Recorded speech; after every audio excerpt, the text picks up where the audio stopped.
everyone, my name is Brody Jones, and today I'm going to be giving a presentation on a brief history of how minorities have served in the United States military. Now, for a couple reasons of why I chose this topic for my research paper as well as my presentations. One, as you can see, I'm sitting here in my uniform, me being in the military myself. Over the course of the few years of me being in the military, I've really been looking not just into military history as a whole, but with the few movies that have come out recently about groups like the Tuskegee Airmen, and can't recall the name of the other one, but it was about African Americans who were actually serving as ground troops fighting in Italy. But like I said, I can't recall the name of the movie right now. And while those groups, especially the Tuskegee Airmen, probably the most famous of all the minority fighting units, if you will, that have ever served in the U.S. military, they were sort of the kind of, I guess, threw this in my paper, I'd call it means to the end. And the reason why I describe them as this, as since World War II ended in 1945, and then President Harry Truman signed the executive order that ordered the United States military to integrate all races and colors, creeds, so on and so forth, if you will. 1948, which was only 3 years afterwards, the Tuskegee Airmen were kind of the, as I said, the last group that was actually forced to serve in the military segregated by themselves. But the thing is, with them being at the end of that, it's a whole history of African Americans, and not only them, all the other minority groups such as Latinos, Asians, so on and so forth, who've been serving and have always served in the United States military ever since this country's inception back in 1976, or 1776, excuse me. For example, if we go back all the way to when the Revolutionary War started in 1775, before the Declaration of Independence was even signed, at the first shots fired by militiamen at the battles of Concord and battles of Concord and Lexington, there were already black men, both free and slave at the time, who were there at literally the shot heard around the world, which kicked off the Revolutionary War, and which, I suppose, set the wheels in motion to actually create the United States as its own independent country. Now, of course, I guess another thing to throw in before I get any deeper into this presentation is that, of course, while in modern times, of course, slavery isn't a thing anymore, since that was why we fought in the Civil War, as well as the Civil Rights Act, which was also part of the contribution that integration in 1948 had, at least in my mind. I believe that would probably have given the basis for that. The whole racial undertones thing, it obviously isn't in the military anymore, as it's kind of gone out the way in society as a whole. And that's the thing with how, that's why the segregation was not only legal, but it was just a wide practice, not only in the military for nearly 200 years, because that was society as a whole, for lack of a better way to describe it, I suppose. So anyway, as I was saying, in the Revolutionary War, not only free black men, but also slaves were part of fighting for our independence. Anywhere from, let's see my notes here, I can't remember where I had it in my paper, but if I remember right, I think it said anywhere from about 5,000 to 7,000 black men or African American men, I should say, fought in the Revolutionary War. And the reason why as many of them as they did, the certain states actually drafted slaves from slave owners and ended up paying them the difference, I suppose you could call it, for their services. And then once the Revolutionary War was over and our independence won, they were granted their freedom. Now, this was actually a practice that carried on into the Civil War as well, even though that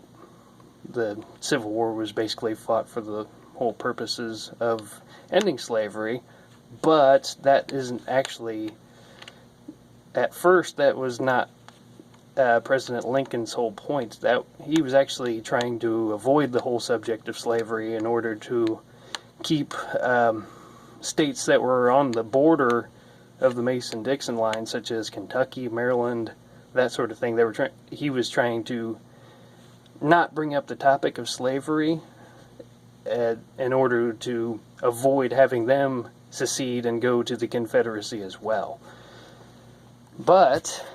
eventually, with the Second Confiscation Militia Act, as well as, of course, the one we all know, the Emancipation Proclamation,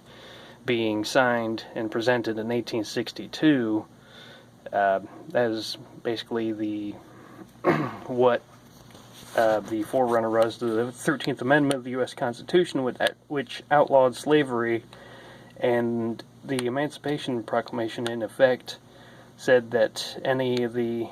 slaves who were still being kept in the South, if they escaped past that line, they gained their freedom. And that also established the long-term objective of the Union Army as to invade the southern states in order to end slavery. Now, actually, the reason why that Abraham Lincoln actually signed these two acts was the fact that there were units of free black men actually in the Confederate states already. And these, several of these units actually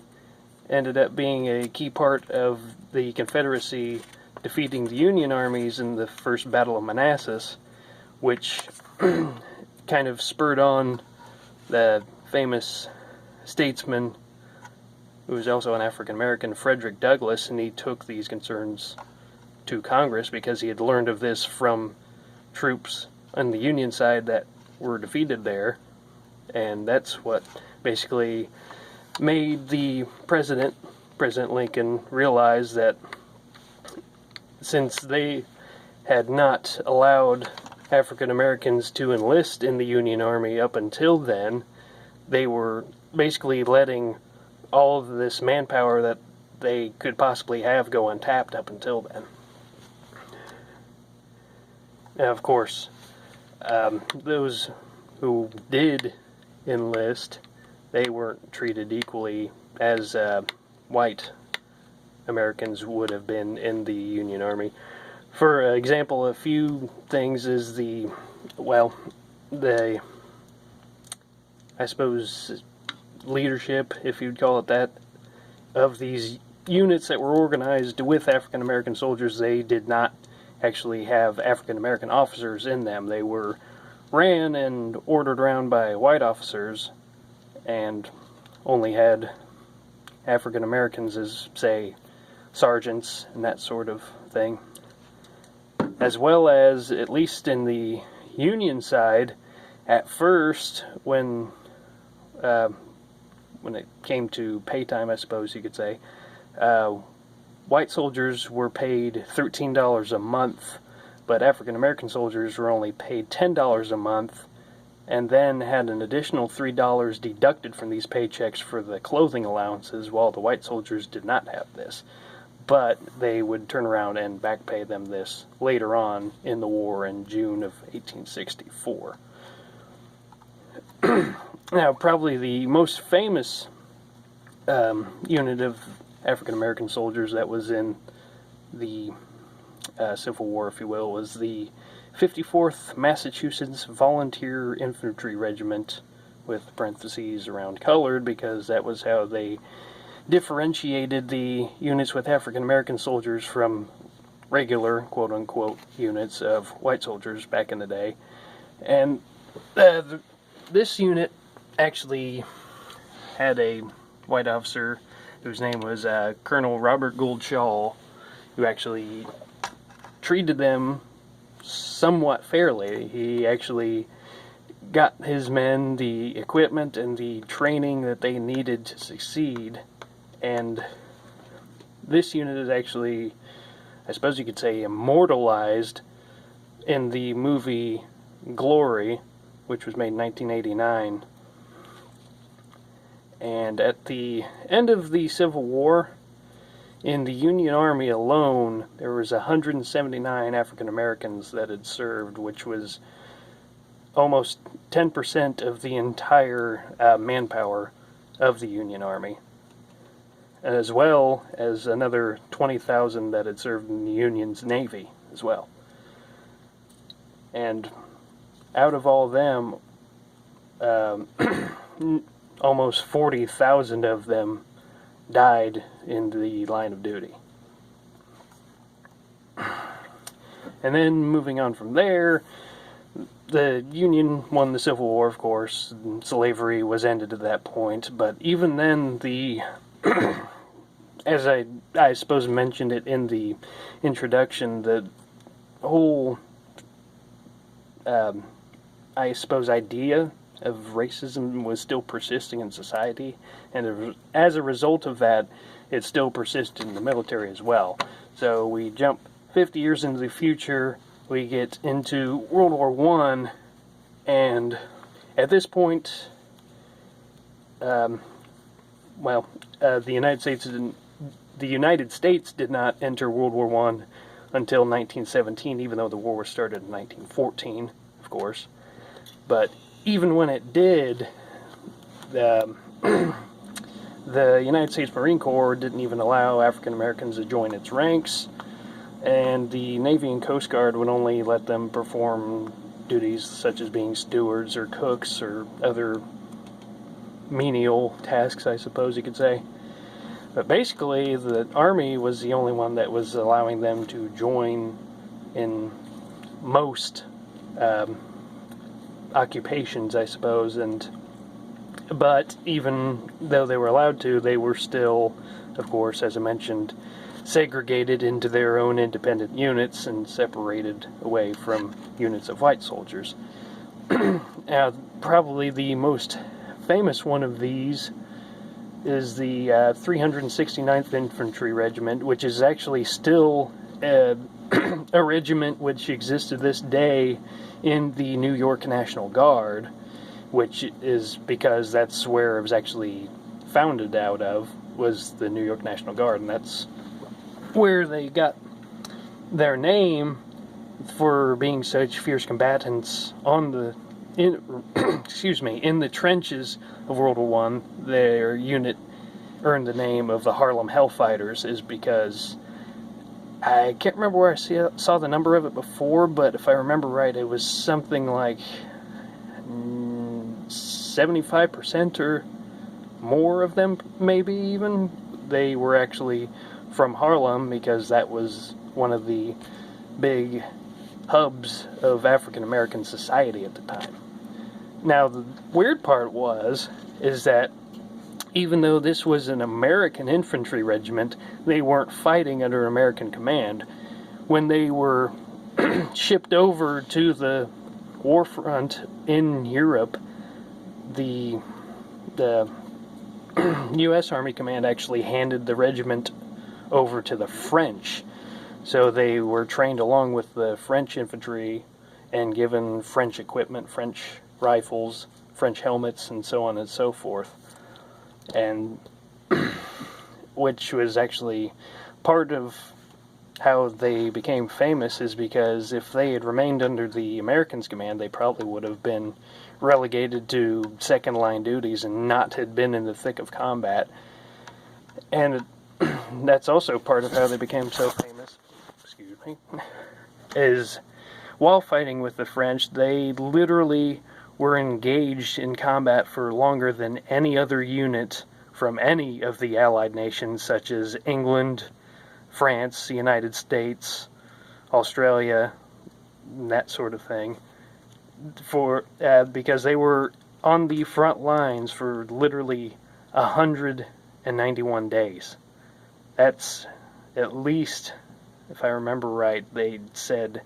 5 more days than any other unit on the Allied side during World War I. Now, I think I also touched upon it during my introduction. The whole struggle for equality was not limited just to African Americans. After the Japanese bombed Pearl Harbor December 7th, 1941, Americans as a whole basically were spun up into a frenzy about distrusting Japanese Americans who were living in this country, even though there were many, many of them, especially in Hawaii and the west coast of the United States, that were already living there, working there, and many of them even joined the military, which is where we're going with the next group, I suppose, going straight into World War II. Now, another part, I guess, before actually getting to the unit here, is that after of course, like I said, Pearl Harbor and the distrust against Japanese Americans, the United States government actually set up these internment camps in the Great Plains areas, such as Colorado, Idaho, Wyoming, those states, and they actually transported Japanese American citizens from these West Coast states to internment camps out of fear that the citizens would be giving intelligence or supplies or that sort of thing to the Japanese Army or Navy if they tried to invade the west coast of the United States. And this is the basis of how this next unit got started. The first Japanese American unit that was actually founded, I suppose, in World War II was called the 100th Infantry Battalion, with the parentheses around separate because, again, they were segregated away from regular infantry groups of white soldiers, especially after the Pearl Harbor, like I keep saying. And the 100th Infantry Battalion was founded from Hawaiian National Guard soldiers because many of them were Japanese Americans. And as a result of that, they were shipped out to the European theater instead because, one, they feared that they might have defected if they were fighting against the Japanese, and two, they didn't want friendly fire to occur because, well, if they look like the enemy, they might get themselves shot in the process. So the first unit was the 100th Infantry Battalion, as I said, and then a second unit was stood up called the 442nd Regimental Combat Team. Now this unit is special because not only was it not only were the men that were in it, they were Japanese American citizens who were already in the military and volunteers from other places in the mainland United States as well as Hawaii. Many of the volunteers that joined this unit were actually were actually volunteers from the Japanese American citizens that were actually kept in these internment camps. So they did that to, I suppose, prove their loyalty and their worth to the United States. And both of these units were deployed to, as I said, the European theaters, more specifically Italy, and they would eventually combine and both serve under the 442nd's moniker. And now the nickname that they earned while fighting there in the European theater was actually the Purple Heart Battalion, and the reason why this is that their original 4,000 men that were in the regiment, they had to be replaced nearly 2.5 times after all the casualties they sustained, with the entire unit having, excuse me, the entire unit actually collected 9,486 Purple Hearts. Excuse me. And of course, in the course of this, they proved their, well, I suppose, like I said before, loyalty to the United States, and not only that, their unit earned 8 presidential unit citations for their fierce fighting in Italy and actually rescuing an encircled unit of the Texas National Guard at one time, which, as well as the course of the fighting there in Italy, that, excuse me, 21 members of the 442nd earned, sorry, as I was saying, the 21 individual members of the 442nd were awarded the Medal of Honor for their actions during combat. And I suppose, as well, I mentioned it earlier with the whole Tuskegee Airmen thing, since they served in World War II as well, their successes, along with the Tuskegee Airmen's, in combat was part of the impetus, if you will, which finally got the momentum for integration to occur in the United States military in 1948. And I can't remember if I mentioned it earlier or not, that, at least in my mind, is basically also what set the wheels in motion to eventually have the Civil Rights Act in 1965 be signed by JFK. Now, of course, I probably ran way too long with this video as it is already, but these were just a select few of the most famous groups and individuals of their time,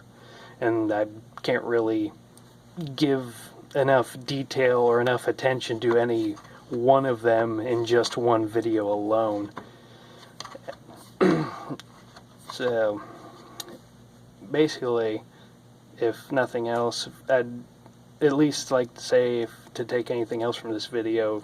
is to do more research on these, not only these groups, but all of the individuals that were African American or Latino or Asian American who have served, because, like I said, they have all been serving in the military literally since we fought for our independence nearly 250 years ago at this point. And before I go, I guess thank you for watching this video, and yeah, as I said before, there's so much more information to be uncovered on there, not only on these groups, but all the others that have come before them, and have come, I suppose I could say, before me, even, because without them, I wouldn't be sitting here being able to give this presentation about them, to honor them, if I don't drop my phone. And and I suppose that's one of the other reasons why I picked this topic as well, is to, at least if nothing else, be able to honor them in this small way, and have, hopefully, somebody remember them. And anyway, thank you guys for watching. If you have any questions or comments, leave them down below, and have a good night.